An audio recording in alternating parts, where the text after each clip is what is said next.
The solution to man's problem. Yan po ang tatalakayin natin ngayon. Nung nakaraan po, tinalakay natin about sa the greatest problem of men. At ito po ang kasalanan. Una po dahil ito po ay ang ugat ng lahat ng problema ng tao. Pangalawa, imposible para sa tao ang iligtas niya ang kanyang sarili dito sa kasalanan. Pero po, sa ngayong araw, tatalakayin po natin ang solusyon na ibinigay ng Diyos para dito sa ating kasalanan. At wala pong ibang yan na solusyon na yan, kundi si Jesus Christ. Yes po, basahin po natin ang John 3:16 kahit na alam ko na ito ay alam din ninyo. Balikan po natin ito. Sabi po dito, John 3:16, "For God so loved the world, that He gave His only begotten Son, that whoever believes in Him should not perish, but have everlasting life." Nakita po natin dito, no? Na sa pagmamahal ng Diyos, sa sobrang pagmamahal ng Diyos sa katauhan, ibinigay niya ang sarili niyang anak, upang ang sino mang maniwala ay maligtas. Kaya kapatid, kung feeling mo ikaw ay hindi ka mahal-mahal, ikaw ay hindi accepted ng society, wag po kayong mag-alala. Meron pong Diyos na nagmamahal sa inyo. At yung Diyos na po niyaan, sa pamamagitan ng pagmamahal niya, ipinaramdam niya ang pagmamahal niya sa pamamagitan ng pagbibigay niya ng kanyang sariling anak para sa ating kasalanan. Amen. Ngayon, ano po ba ang ginawa ni Jesus Christ? Yan po ang tatalakayin natin. No? Unang-una po, ang ginawa po ni Jesus Christ, He bore all our sins. Dahil po tayo merong kasalanan, ang una pong ginawa ni Jesus Christ, inako niya po ang ating kasalanan. Basahin po natin sa Isaiah 53 verse 6. Sabi diyan, "All will like sheep have gone astray. They have turned everyone to his own way. And the Lord has laid on Him," kay Jesus Christ, "the iniquity of us all." No? Ang God the Father, ang Lord, nilaid kay Jesus Christ ang ating lahat ng kasalanan. At yan din po ang sinabi ni Apostle Peter sa 1 Peter 2 verse 24. Ang sabi diyan, He Himself, si Jesus Christ, bore our sins in His body on the cross so that we might die to sin and live for righteousness. By His stripes, you have been healed. Wow! Diba? Nakita natin dito na si Jesus Christ mismo ang siyang umako ng ating mga kasalanan sa kanyang katawan. Ngayon, naisipin natin, paano po ginawa ng God? Paano ginawa nila ito? No, na ang ating kasalanan yung binigay kay Christ. Paano nangyari ito? Yung idea po, makikita natin yan sa Leviticus. Kaya basahin po natin. Leviticus 16 verse 20 to 22, sabi po dito, "And when he has made an end of atoning for the holy place, the tabernacle of meeting, and the altar, he shall bring the live goat.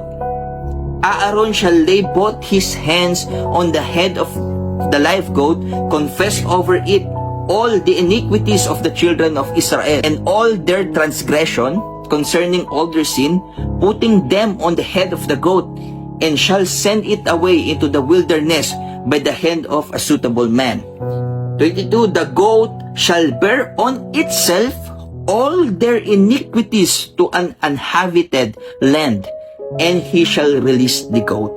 So yung idea po dito na si Aaron, kumuha siya ng live goat, buhay na goat, and nilay hands niya, tapos kinonfess niya lahat ng sins ng Israel. At yung live goat na yon, nasa goat na po yung mga kasalanan.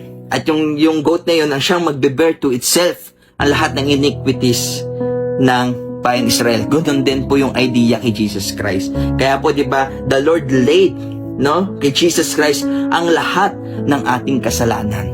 Kailangan po nating maniwala dito. Kaya po, ginawa ni Jesus Christ sa kanyang body, no, inako niya ang ating mga kasalanan. Wow! Diba? Purihin natin ang Diyos. Pangalawa, He suffered for all our sin. Basahin po natin sa Isaiah 53 verse 3 to 5. "He is despised and rejected by men, a man of sorrows and acquainted with grief. And He hid, as it were, our faces from Him. He was despised, and we did not esteem Him. Surely He was borne our grief and carried our sorrow, yet we esteemed Him stricken, smitten by God, and afflicted. But He was wounded for our transgression, He was bruised for our iniquities. The chastisement for our peace was upon Him, and by His stripes we are healed. Nakita po natin dito na si Jesus Christ, bukod po sa inako niya ang ating sin, siya na din po ang dumanas at nung kaparusahan ng sin. No, na siya po yung na tumanggap ng mga latay, siya na po yung talagang pinarusahan, pinako sa cross, no, na siya yung sinasamba ng mga angel sa taas, bumaba para lamang duraan, para lamang laitin, siya na po ang dumanas nito. No?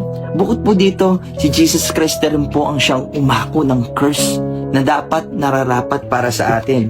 Basahin po natin sa Galatians 3 verse 13 to 14. Ang sabi diyan, Christ redeemed us from the curse of the law by becoming a curse for us.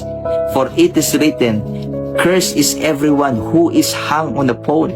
He redeemed us in order that the blessing given to Abraham might come to the Gentiles through Christ Jesus, so that by faith we might receive the promise of the Spirit. Wow! Di ba po?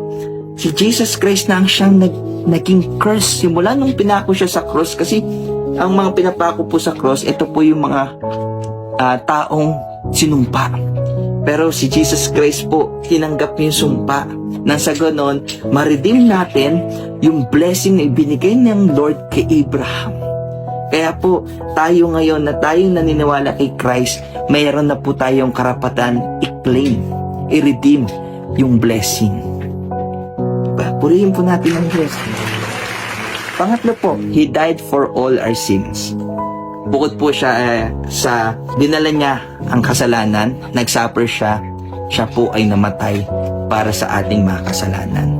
Basahin po natin sa 1 Peter 3 verse 18, For Christ also suffered once for sins, the just for the unjust, that He might bring us to God, being put to death in the flesh, but made alive by the Spirit.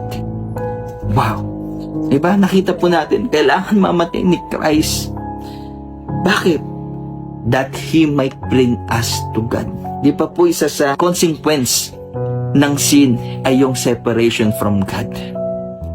Pero dahil po sa kamatayan ni Christ, nireconcile niya tayo sa God. Tayo ngayon po ay may kakayahan ng makalapit sa Diyos, humingi ng tulong sa Diyos, makakakilos na ang Diyos at mararamdaman na natin tuluyan yung pagkilos ng Diyos dahil po sa ginawa ni Christ, dahil po siya ay namatay. Amen? Amen. So ang last po, He rose from the dead for our justification. Sabi po dito sa Romans 4:24 to 25, but also for us, it shall be imputed to us who believe in Him who raised up Jesus for our Lord from the dead, who was delivered up because of our offenses and was raised because of our justification. Pag sinabi po dito yung word na justification, ito po yung parang yung isang kriminal na kapag po siya ay hinarap sa judge, sa korte, sa harapan ng judge, ang sasabihin po sa kanya ng judge, ikaw ay not guilty. Bakit? Dahil merong isang tao na nagbayad na ng mga kaparusahan sa mga ginawa mong kasalanan. Ganon din po tayo sa harapan ng Diyos. Every time po na tayo haharap sa God, hindi na po tingin sa atin sinners. Dahil tinanggap natin si Jesus Christ, ang tingin na po sa atin ng God, not guilty. Dahil sapat na yung ginawa ni Jesus Christ, na inako ni Jesus Christ ang ating kasalanan, nagsuffer siya doon, namatay. Sapat na po yun. Kaya po tayo ngayon ay mga not guilty na. Basahin po natin sa Romans 10, 9 to 10, sabi diyan, that if you shall confess with your mouth the Lord Jesus, and shall believe in your heart that the God has raised Him from the dead, you shall be saved.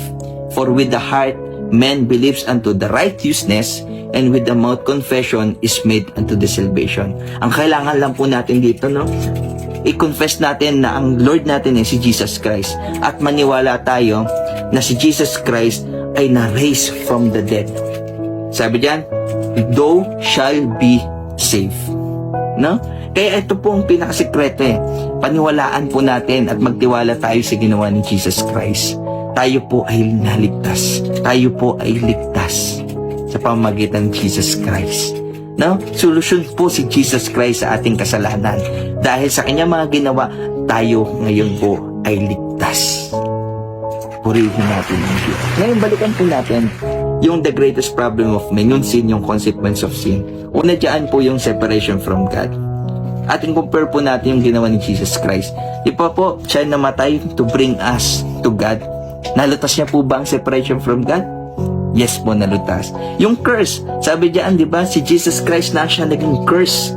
Nang sa ganun, ma-redeem na natin yung blessing na ibinigay ng God kay Abraham. Nalutas niya po ba ang curse? Yes po. Yung slavery of sin, nalutas niya ba?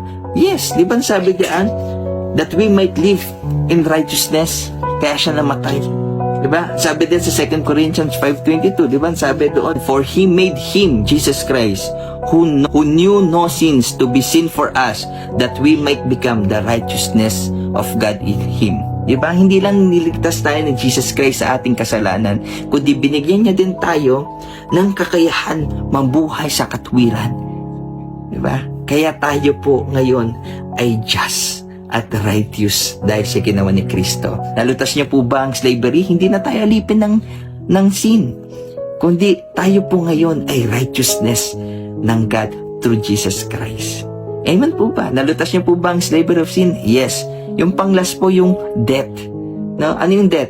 Si Jesus Christ po ay nag-resurrect. Nang sa ganun, tayo yung kapag tayo po ay namatay, meron pong guarantee na tayo mabubuhay muli kasama po ni Kristo. Nalutas niyo po ba yun?